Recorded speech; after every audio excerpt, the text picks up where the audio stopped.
अस्सलाम वालेकुम प्यारे बच्चों, आज हम नज़्म दर्जा 8 का नज़्म औरतों का दर्जा पढ़ेंगे। ये एक खूबसूरत नज़्म है। इसके नज़्म निगार मौलाना अल्ताफ़ हुसैन हाली है। इस नज़्म में औरतों की अहमियत के बारे में बताया है। ए माओ बहनों बेटियों, दुनिया की जीनत तुमसे हैं, मुल्कों की बस्ती तुम्हीं, कौमों की इज्जत तुमसे है।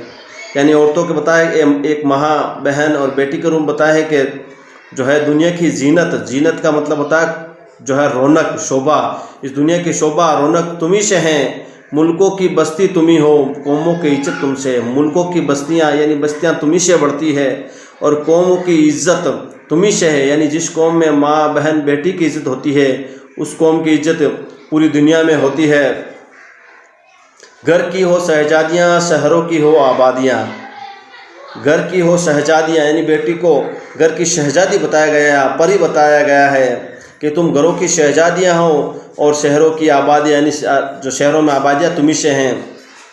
गम दिलों की शादियाँ, दुख सुख में राहत तुम्ही से हैं। गम दिलों की शादियाँ यानी जो गम दिल हैं उनमें शादियाँ, साथ मतलब खुशी। तुम गम दिलों में खुशियाँ लाने वाली हो। दुख सुख में राहत तुम्ही से है, यानी सुख दुख में तुम राहत देने वाली हो। तुम हो तो इज्जत है वतन, तुम बिन है वीरा चमन। हो देश या परदेश, जीने की हलावत तुम्ही से है। कहते हैं तुम हो तो गुर्बत होता वतन से दूरी, वतन से दूर होना, गुर्बत है वतन, तुम बिन है वीरा चमन। यानी अगर तुम हो तो वतन से दूर होने के बाद भी हमें वतन दूर नहीं लगता, और तुम बिन है वीरा चमन। और अगर तुम नहीं हो तो हमें चमन है जो बाग है वो भी वीरान लगता है, सुनसान लगता है। परदेश हो देश या परदेश, जीने की हलावत का मतलब मिठास तुम्ही से है। यानी देश या प्रदेश कहीं में भी रहो उसमें हलावत यानी जीने की चाहत होती है, हलावत मतलब मिठास, वो तुम्ही से है।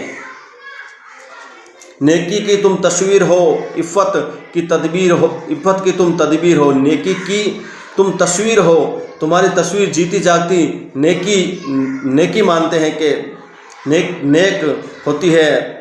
और इफ़्फ़त की तुम तदबीर हो, तदबीर मतलब उपाय। इफ़्फ़त का मतलब पाकीज़गी, और पाकीज़गी तुम्ही से पाकीज़गी है, तुम पाकीज़गी का एक उपाय हो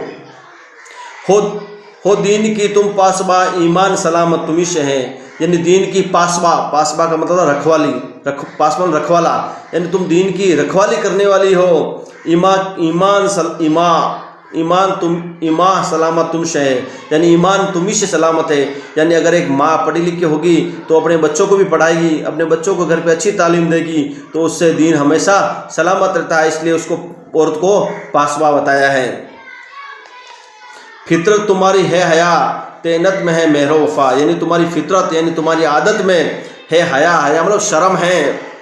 तेनत में है मेहरो वफा यानी शर्शत यानी खुसलत, यानी आदत में है मेहरो वफा, मोहब्बत और वफादारी है।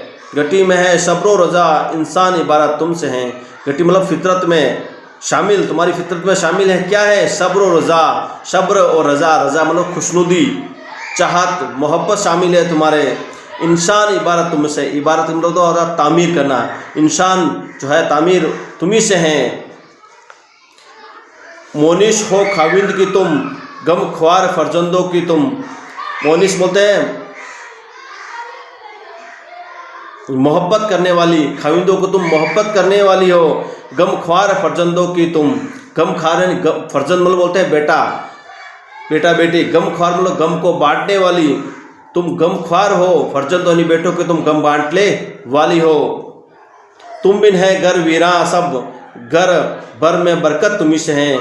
तुम बिन है वीरा सब, यानी तुम नहीं हो तो सब कुछ वीरान है, और घर भर में बरकत तुम्ही से हैं। अगर घर में बरकत है तो वो तुम्ही से हैं। तुम आस हो बीमार की, ढारस हो तुम बेकार की। तुम आस हो बीमार की, यानी तुम हो तो बीमार को भी आस है बीमारी ठीक होने की। ढारस यानी ढांढस है तुम बेकार की, जो बेकार बैठे हैं उनको भी तुम ढारस हो, उनको दिलासा देने वाली हो। दौलत हो तुम नादार की, नादार मुफलिस या गरीब, तुम दौलत हो। उसरत में इज्जत तुम्ही से है, उसरत बोलते हैं गरीबी, मुफलिसी में और इसरत का मतलब होता है आराम, यानी तुम गरीबी में भी आराम देने वाली हो। इस तरह औरतों की अहमियत के बारे में जिक्र किया गया है। अब हम इस सबक के जो है मुश्किल अल्फाज के बारे में जानेंगे। शाद का मतलब था खुशी, गुर्बत यानी वतन से दूरी, वतन से दूर होना, हलावत यानी मिठास, इफ़्फ़त यानी पाकीज़गी, परहेजगारी, तैनत मतलब शशत खुशलत, आदत, महर व वफ़ा यानी मोहब्बत व वफ़ादारी, गटी में होना यानी फितरत में शामिल होना, इबारत यानी ताबीर, मिसाल के तौर पर आप इबारत तहरीर को भी कहते हैं, यहाँ पे तामीर इस्तेमाल किया गया है। मौनिश यानी मोहब्बत करने वाला, गम ख्वार यानी गम बांटने वाला या हमदर्द, फर्जंद यानी बेटा, नादार यानी मुफलिस, उसरत यानी तंगदस्ती गरीबी, और इशरत का मतलब आराम या खुशहाली। अब इसके सवालों के बारे में अपन देखेंगे। दुनिया की जीनत किसके दम से है? तो दुनिया की जीनत औरतों के दम से हैं। शायर ने औरत के कौन सी खूबियों की बयान की है? शायर ने औरतों की खूबियों के बारे में बताया है कि तुम दुनिया की जीनत हो, तुम दुनिया की हलावत हो, दुनिया की बस्ती तुम्ही से हैं, दुनिया की इज्जत तुम्ही से हैं, और किस तरह तुम जो है गम ख्वारों के फर्जंदों के गम ख्वार यानी कि गम बांटने वाली हो हैं, और दुनिया की जो है उसरत में इशरत यानी गरीब में भी तुम आराम हो। तुम हो तो गुर्बत है वतन, तुम बिन है वीरा चमन। इस मिसरे का मतलब लिखिए। इस मिसरे का मतलब है तुम हो तो गुर्बत है वतन, गुर्बत यानी प्रदेश भी वतन जैसा लगता है। तुम बिन है वीरा चमन, और अगर तुम नहीं हो तो चमन भी बाग भी वीरान लगता है। नीचे लिखे हुए अल्फाज के वाहिद का मतलब एक वचन और जमा का मतलब बहुवचन, एक से ज़्यादा। वाहिद का मतलब एक और जमा का मतलब एक से ज़्यादा।